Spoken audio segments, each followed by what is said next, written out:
quiénes son los que nos van a acompañar hoy y que nos van a hablar de este tema, ¿no? Del lenguaje, ¿no? Este lenguaje que se construye y es una convención social. El largo camino de la humanidad también es el largo camino de la palabra y en ese viaje, bueno, el lenguaje ha construido realidades y ha dejado otras afuera. No es ingenuo, es uno de los mecanismos de poder más efectivos y potentes para quien lo emplea y para quien lo produce. La palabra crea mundos, ciertos mundos y no otros, y aquello que no mencionamos no existe. Desde hace años y cada vez con más fuerza se viene poniendo la mirada en esas pautas discursivas, en esa convención social que es el lenguaje, para que recupere la memoria de lo que ha sucedido, de lo que ha sido ocultado, de lo que ha sido pasado por alto, para entender la realidad como algo múltiple, compuesto por muchas voces. Nosotros por lo general damos por hecho muchas de las cuestiones que atraviesan el lenguaje. Bueno, hoy nos encontramos acá para reflexionar sobre el lenguaje inclusivo. Bueno, nos van a hablar sobre el lenguaje inclusivo Mónica Andrea Codecido. Les voy a comentar un poquito el currículum de Mónica. Es profesora y licenciada en Letras de la Universidad del Sur. Desde que se recibió se desempeña como profesora en distintas escuelas públicas, secundarias y en formación docente en el Instituto Superior y en la Escuela Normal Superior. También pertenece al equipo técnico regional del CIE de Bahía Blanca como capacitadora de prácticas del lenguaje de nivel secundario. Y Sandro Manuel Ulloa, profesor y licenciado en Filosofía de la UNS, especialista en gestión del sistema educativo y sus instituciones de la Flaxo, maestrando en maestría en prácticas docentes, profesor en los distintos niveles y distintos espacios del sistema educativo estatal de la ciudad de Bahía Blanca, capacitador del área de filosofía en el CIE de la región 22, miembro de diversos grupos de investigación y extensión, expositor en congresos, jornadas y encuentros con temáticas vinculadas a la ESI, géneros, diversidades, feminismos y formación docente. Bienvenidos y bienvenidas a todos y todas. Y ahora sí, Moni, si querés empezar. Cómo no, yo voy a proyectarles, ¿te parece, Sandro? Bien. Armamos. Bien, te comparto. ¿Querés que te comparta para que pueda compartir pantalla? Bien. ¿O querés que la ponga yo el video? Porque no, yo lo pongo.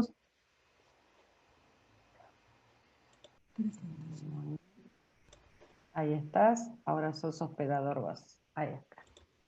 Ahí tengo el poder. Total. Un poco de poder de vez en cuando.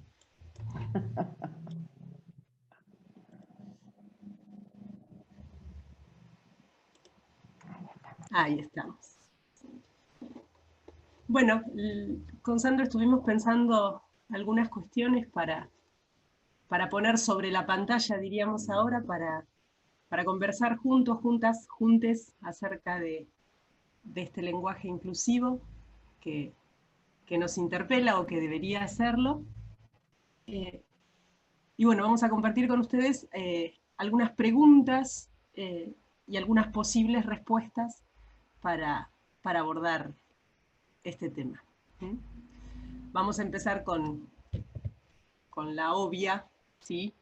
Que bueno, que es volver a preguntarnos qué es el lenguaje, ¿sí? Algo decía Sergio recién cuando abría esta conversación de la larga historia de la palabra, y bueno, vamos a empezar a desandarla.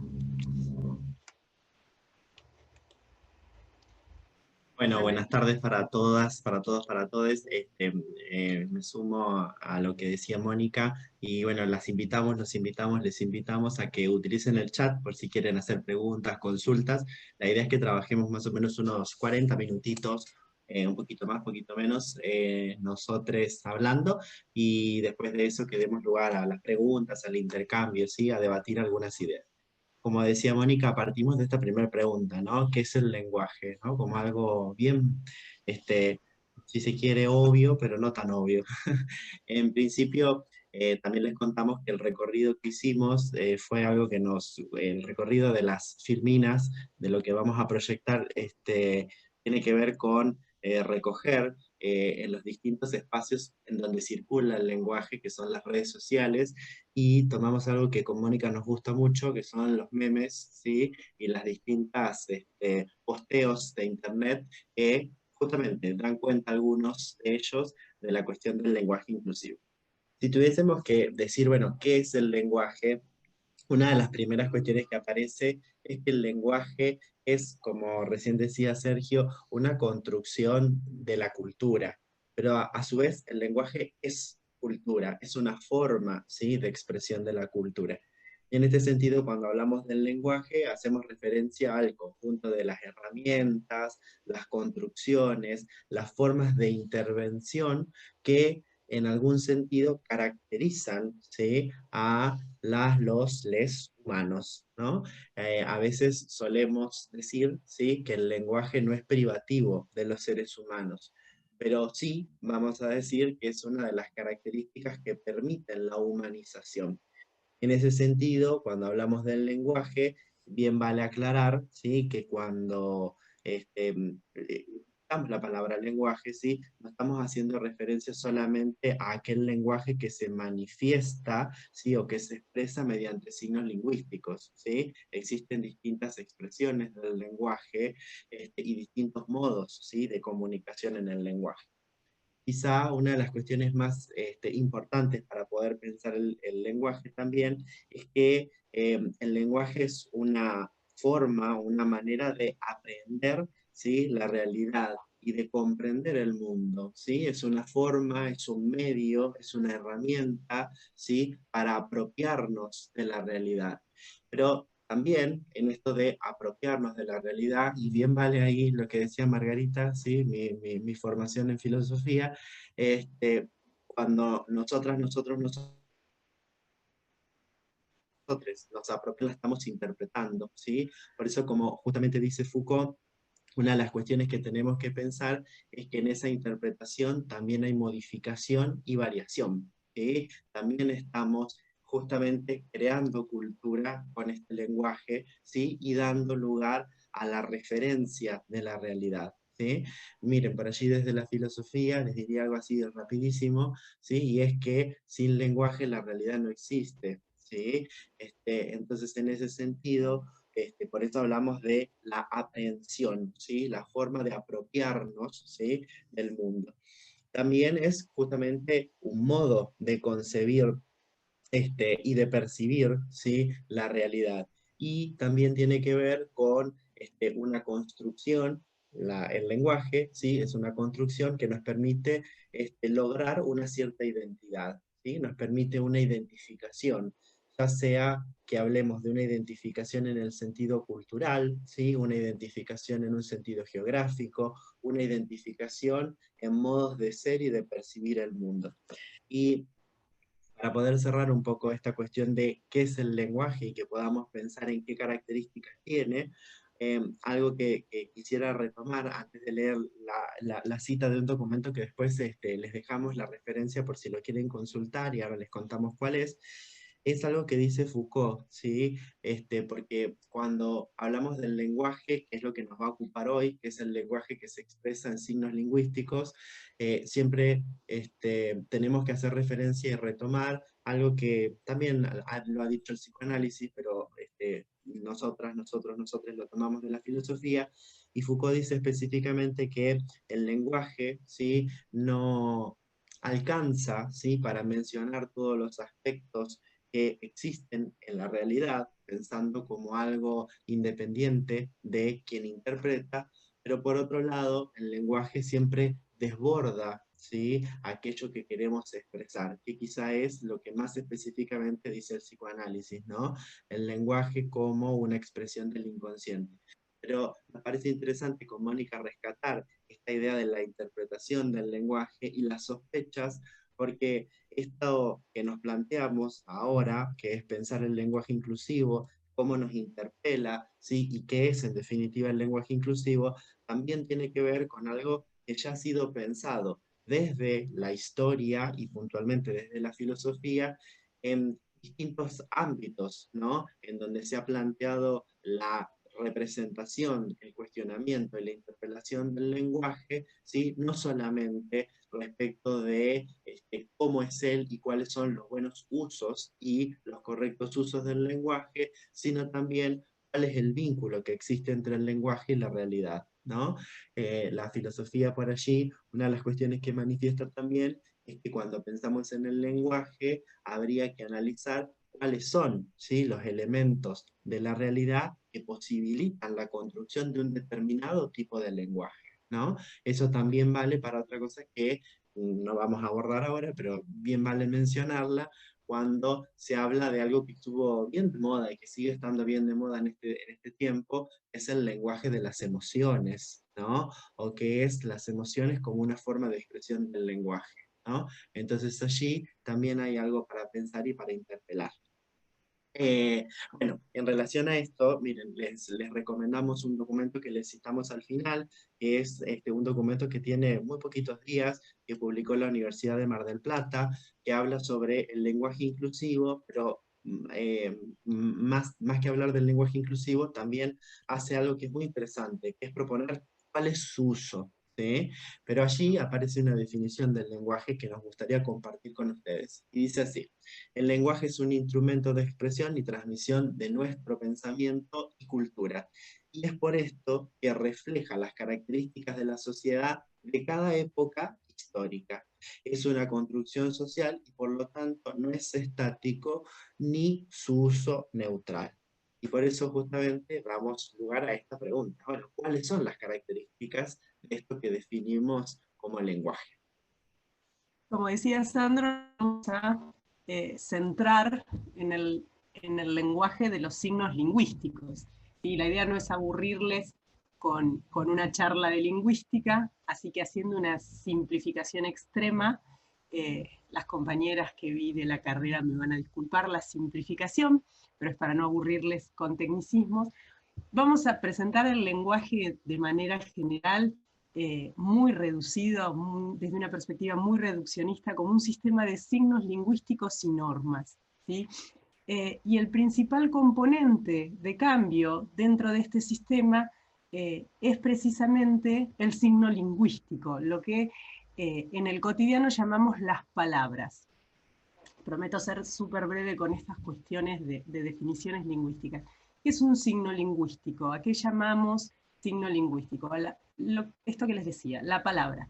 Esa palabra está conformada por dos componentes, el significado y el significante. Y esos componentes son indisociables.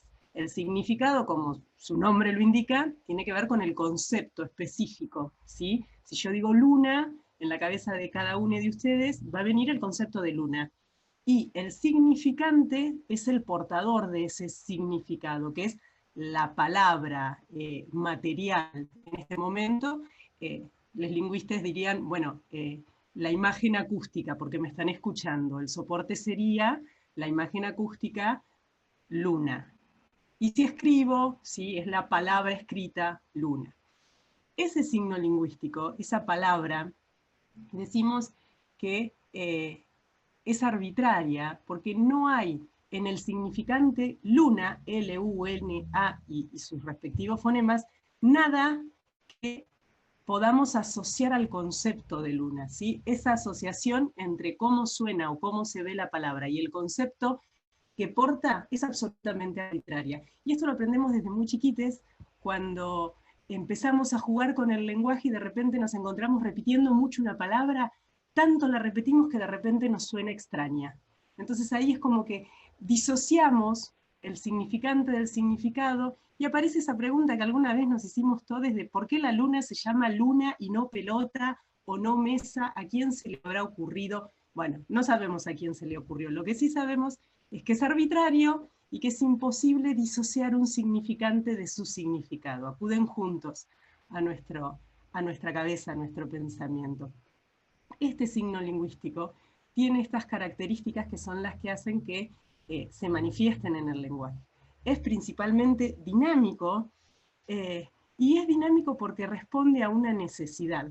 Yo ahí abajo les pusimos con Sandro, entre paréntesis, Voloshinov es un lingüista ruso que está como siendo rescatado últimamente por las corrientes que analizan o que estudian el lenguaje desde una visión glotopolítica, ¿sí? Que tiene que ver con lo que hace la glotopolítica es pensar, ¿sí? Lo que serían políticas lingüísticas. Lo que ocurre es que las políticas lingüísticas en realidad pertenecen a los distintos estados, ¿sí? Es un estado el que determina una política lingüística. En nuestro caso tenemos en los diseños curriculares la política lingüística de la provincia de Buenos Aires. Pero los lingüistas no se dedican a la política lingüística, sino a estudiar cómo la ideología, el poder y los usos públicos del lenguaje van generando redes ideológicas y van construyendo este mundo para que lo podamos aprender, como decía Sandro, de determinada manera. Entonces, estos signos lingüísticos van cambiando, son dinámicos porque responden a esta necesidad, y esta necesidad es ideológica. ¿Por qué puede cambiar? ¿Qué es lo que puede cambiar o cómo puede ser ese cambio? Bueno, el cambio puede ser por la aparición de una nueva realidad. Y entonces ahí el ejemplo clásico tiene que ver con las nuevas tecnologías. Hay todo un montón, un conjunto de palabras que hemos incorporado, pongámosle, desde hace 15, 20 años, que 100 años atrás eran impensadas. Tiene que ver con la aparición en la realidad de algo nuevo que necesitamos nombrar. Pero a veces no es que la realidad cambia, sino que lo que cambia son las culturas, las sociedades, las maneras de vernos y de aprender ese mundo. Entonces, muchas veces no se trata de neologismos, que es la palabra que utilizamos cuando surge, por ejemplo, ahora hablamos todos muteate o estás muteado, desde que con la pandemia estamos a través de las pantallas. Fíjense que el cambio de la lengua es tan rápido que podríamos hacer ya mismo un pequeño glosario de las palabras que incorporamos en estos 7 meses de la pandemia a esta parte, ¿sí? Y estamos con el muteo y estamos con el Zoom, una palabra como Zoom, un significante que ya teníamos, ¿sí? Que tiene que ver con esto de acercarse, de alejarse, el zoom de la cámara, le cambiamos el significado. Hoy cuando alguien nos dice Zoom, no pensamos en una lente que nos acerca, ¿sí? Algo que queremos mirar, sino que lo primero que se nos viene a la cabeza es esto, ¿sí? Un dispositivo tecnológico para comunicarnos a distancia. Y podríamos hablar de la nueva normalidad, y podríamos hablar de un montón de neologismos, como mutearse. No sé, un año atrás no le íbamos a decir a alguien estás muteado o muteate. Le hubiéramos dicho prende el micrófono o apaga el micrófono. Entonces, a veces son neologismos, como este caso, pero a veces tiene que ver con cambiar el significado de un significante. Piensen, si no, en una palabra como la palabra familia, ¿sí? Si vamos 100 años atrás, el significado de familia era uno, ¿sí? Y si yo les pedía que dibujaran una familia, muy probablemente 100 años atrás todos hubieran hecho un mismo esquema de una familia con un papá, con una mamá y con hijitos, y probablemente un hijito varón, una hijita nena, ¿sí?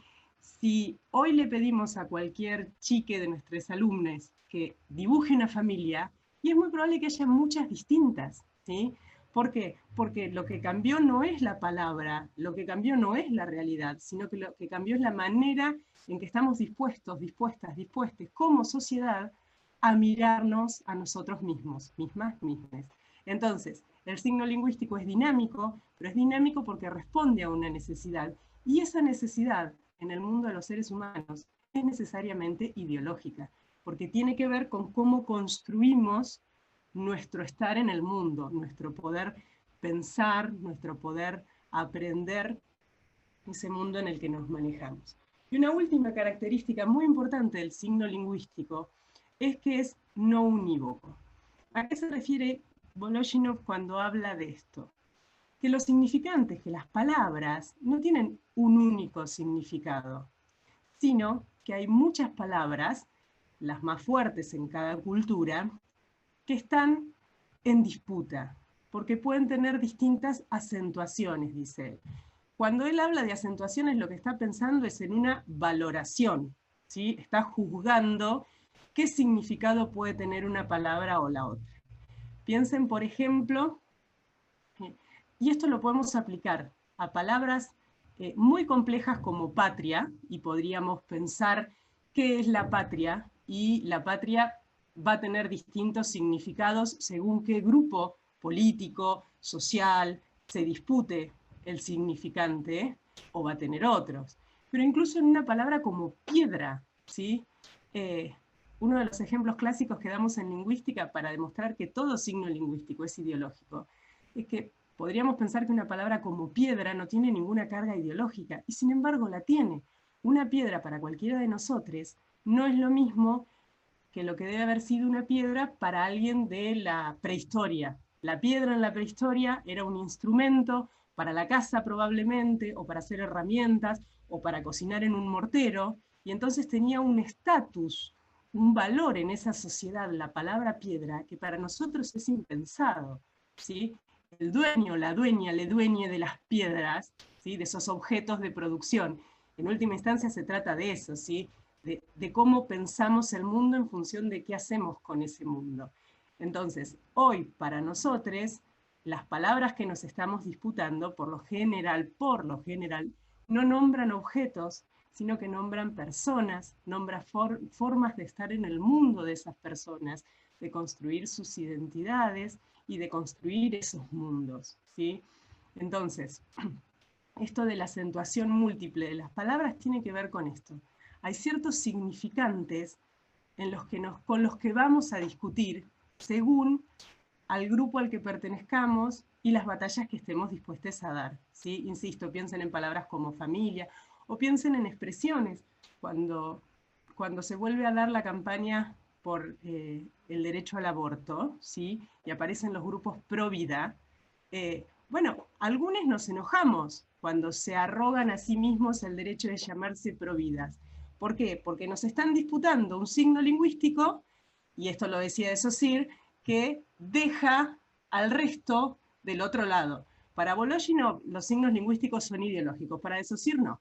Pero fíjense cómo en de Saussure también era lingüístico, porque Saussure decía, un signo lingüístico se define por lo que no es. Entonces, niño no es adulto, no es viejo, no es bebé.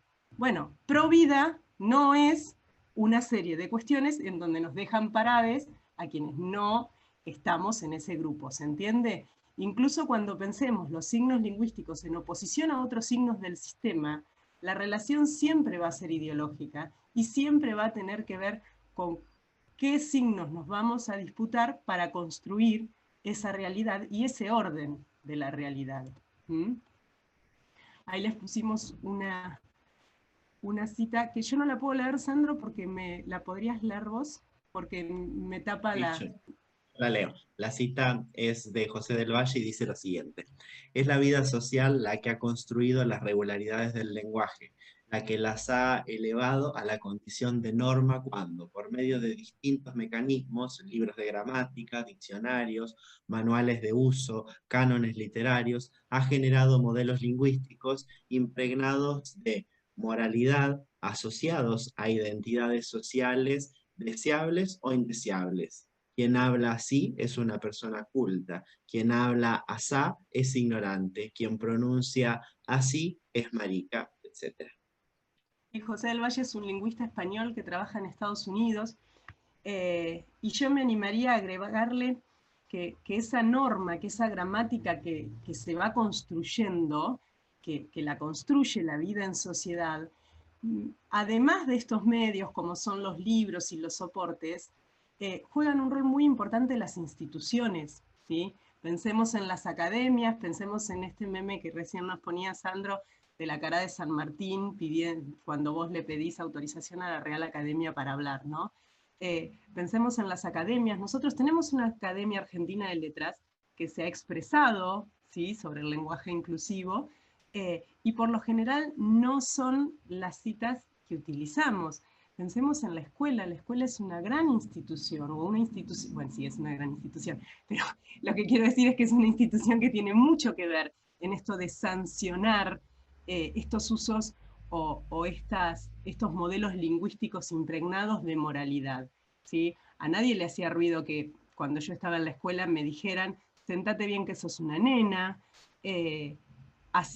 cuando escuchamos a quienes detractan el uso del lenguaje inclusivo, lo que dicen es, a mí en la escuela me enseñaron así, ¿sí? Ese es uno de los argumentos más sólidos que escuchan algunos periodistas de estos que nos hacen reír mucho, si no fuera porque son peligrosos. Pero bueno, independientemente de eso, va esta cuestión, ¿sí?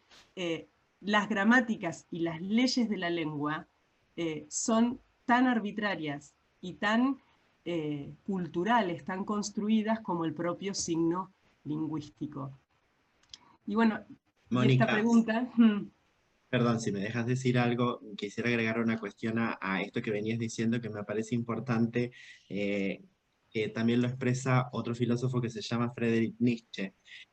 Hay un artículo, ¿sí? Un pequeño tratado de Nietzsche en donde él define justamente esta arbitrariedad que menciona Mónica, pero de modo más tajante, porque él dice, en realidad el lenguaje que es, dice Nietzsche, sobre lo que construimos el sentido de lo que es verdadero, ¿sí? O lo que es la verdad, no solamente que es arbitrario, sino que Nietzsche dice es una mentira y propone una metáfora y dice, en realidad, ¿sí? El lenguaje, ¿sí? Es como una moneda vieja, ¿sí? Que a medida que la vamos usando pensamos que es metal, pero en algún momento era moneda, ¿sí?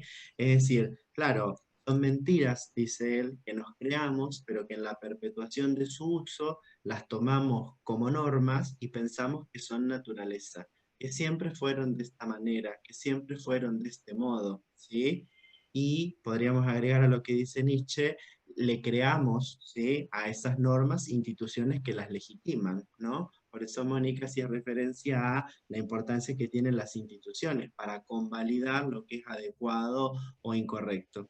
Y de todo eso me parece sumamente importante lo que dice Nietzsche, ¿sí? Que falleció en el 1900, o sea que ya tenía estas reflexiones, cuando él dice lo peligroso, ¿sí? No solamente es que olvidamos que son metáforas, ¿sí? Que adquieren la condición de naturalidad, sino que sobre esas metáforas construimos los edificios de la verdad, ¿sí? Entonces, en base a eso, designamos que algo existe o que no, ¿sí? Si no existe, si no se puede nombrar, no existe. Entonces ahí también aparece esta cuestión de que la arbitrariedad se vincula con este uso político ideológico que mencionaba Mónica recién. Bien, ya es casi obvia entonces la respuesta a qué relación existe entre la realidad y el lenguaje. En este documento del que les hablaba Sandro, nos invitan a pensar también en esto, ¿no? Cuando hablamos del lenguaje, la función principal que le adjudicamos es la de transmitir mensajes. Pero bueno, también enganchando con esta cuestión de lo que tenemos naturalizado, ¿sí? No es solo un mensaje. A lo que se nos está invitando es a entender la comunicación, como dice en esta cita, como un proceso simbólico de producción y de construcción de sentidos, ¿sí?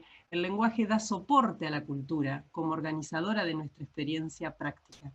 En tanto nombramos, en tanto utilizamos el lenguaje para decir la experiencia, para decir la verdad, como decía Sandro, para pensar la realidad, estamos condicionadas, condicionadas por la estructura lingüística. ¿Sí? Hay que saber que tampoco nos podemos mover mucho de ahí. Por eso es tan importante insistir siempre en esta cuestión arbitraria y no natural del lenguaje.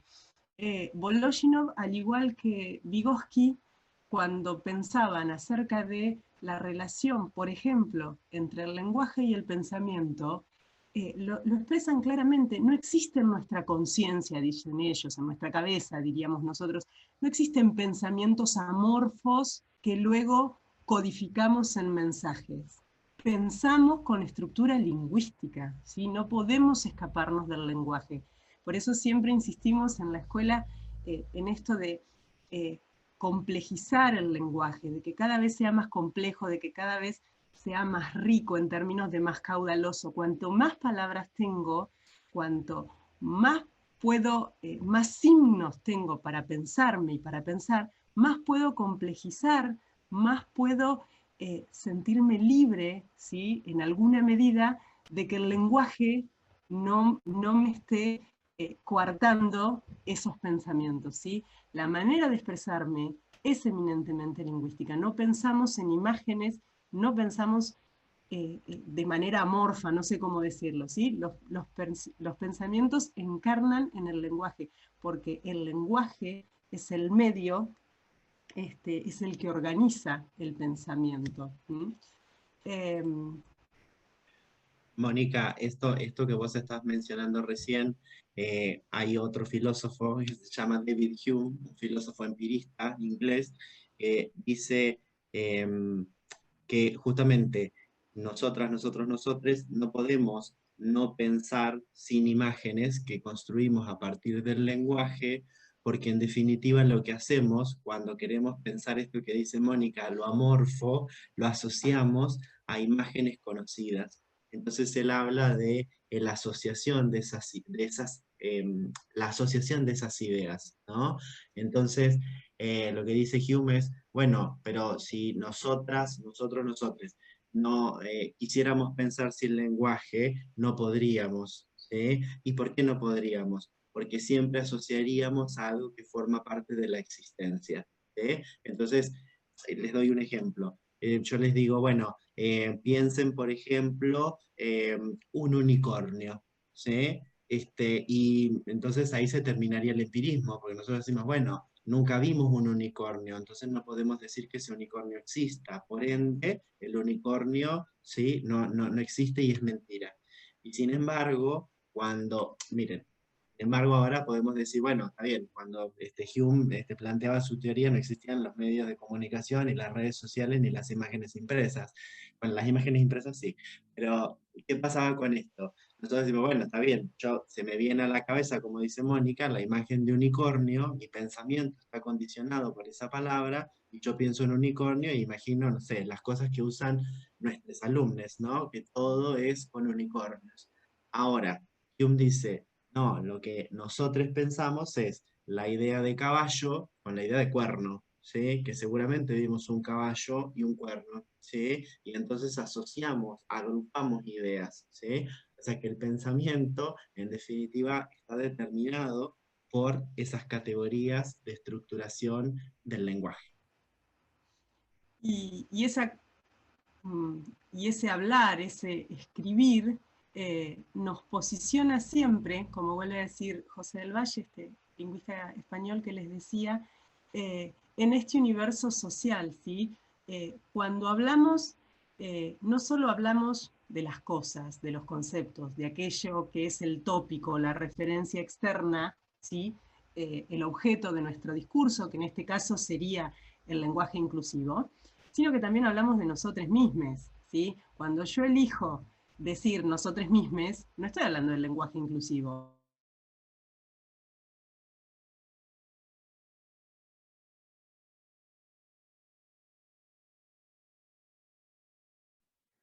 Moni se quedó paralizada con temas de conectividad. Está hablando de Moni, cómo te perdimos. Perdimos una parte.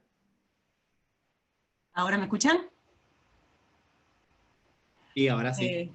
Lo que les decía era, ¿qué les decía? Lo que les decía era, bueno, cuando elegimos los signos lingüísticos que vamos a utilizar en nuestro discurso, se juega nuestra presencia, ¿sí? Los signos lingüísticos en sí mismos, dice Voloshinov, son neutrales. Lo que no es neutral es el uso de esos signos lingüísticos, ¿sí? La palabra familia, la palabra patria, la palabra raza en sí misma no es ni buena ni mala, ¿sí? Es la valoración y es el uso que hemos hecho. Y entonces, como hay significantes como familia o como patria, pues, que todos estamos dispuestos a disputar, hay otros como raza, que ya entendimos que nadie quiere disputar.